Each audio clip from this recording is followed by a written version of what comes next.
Hello everyone, and in today's video we're going to be checking out the Asus ZenBeam L2. This is a portable projector. It's about $699 and my experience with it has been pretty mixed. I like it a lot, especially for what it is and how portable it is and how easy it is to use. And then there's one con that, depending on who you are, and this may be a lot of people, but it may be a deal breaker for you.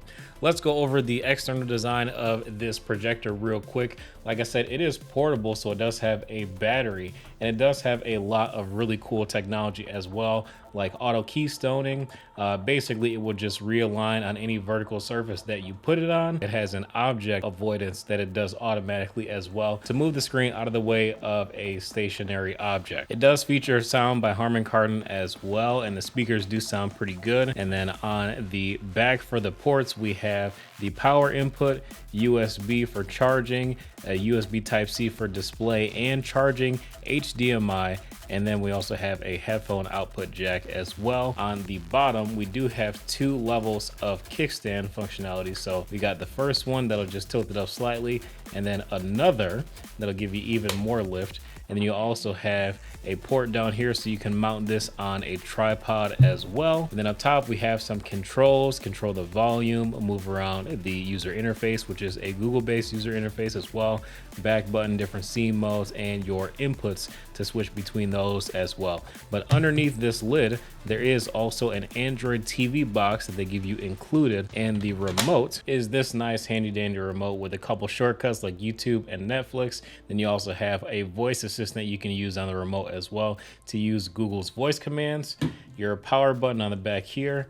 And then on this one, it doesn't have any manual focus controls because it does it for you automatically, and it works really well also. So the focusing is pretty rock solid, so you really don't have to worry about much. Nice little leather carrying strap here. This thing is built like an absolute tank, and for $700, it definitely should be. Now this thing also features 1080p resolution, up to 960 lumens of brightness, and it can also project up to 120 inches at 3 meters away.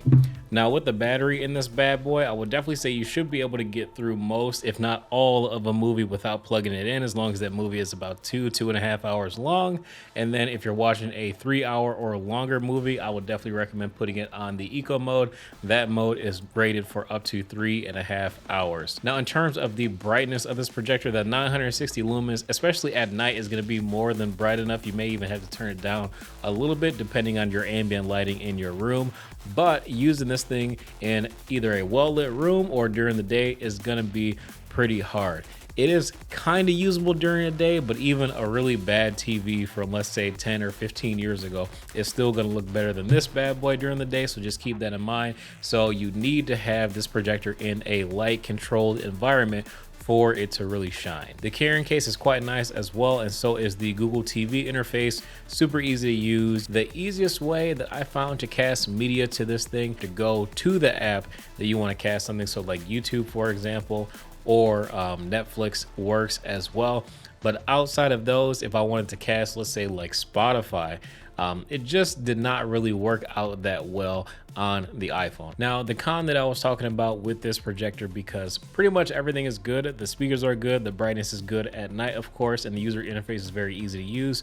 But while you're watching media or while you're selecting your media to watch, this thing has a fan, and the fan is so loud and it's pretty annoying. I wish that the fan was a lot less audible, and that would make it infinitely more tolerable than it is now. In its current state, this fan is just way too loud. Gee, Marvel fans just feel like they are getting a win. They feel like they are being... The other thing, I would like this thing to have greater compatibility with Apple AirPlay. It would be easier, and like it feels crazy for me to just recommend something based on just having an Android phone, but I kid you not, like trying to cast things from my iPhone is just a little bit more tedious than I would like it to be. If it just openly supported AirPlay, like with the Android box that it has included, that'd be great. But at the same time, I guess you don't really need the Android box, because you can just download YouTube or Spotify or Netflix or Hulu or whatever and just use it all natively built in. So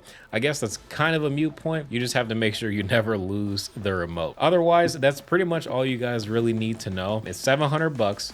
I think for a 1080p projector that is honestly pretty clear, the brightness is good, the dynamic range is pretty good as well. This thing for the price is not bad, and you can play some games on it as well with the HDMI input. With that being said, I think that this is a pretty good deal, and you could definitely take it with you. Like if you were camping, for example, I think that's another great idea. More or less, this projector is great for all types of media consumption. It's just, I wish that the fan was a lot less annoying.